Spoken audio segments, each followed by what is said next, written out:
AirTalk Wireless allows you to share your phone's internet connection with other devices via mobile hotspot. This is called tethering. It works on both iPhones and Androids. All hotspot data counts towards your plan's limit. AirTalk offers several plans, including unlimited, but speeds may be reduced after using a certain amount of high-speed data, like 22 gigabytes on some plans. Make sure your AirTalk plan is active and has available data to use the hotspot feature.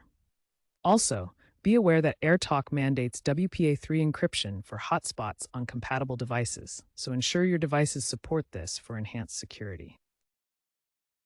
To set up a hotspot on iPhone, go to Settings, Cellular Personal Hotspot, and toggle it on. Set a strong Wi-Fi password. On Android, navigate to Settings, Connections, Mobile Hotspot and Tethering, Mobile Hotspot, and turn it on. Set a secure password for your hotspot. Monitor your data usage in the AirTalk app to avoid overages, and remember that speeds can vary depending on network congestion and your data plan. For optimal security, avoid using public hotspots for sensitive data and consider using a VPN.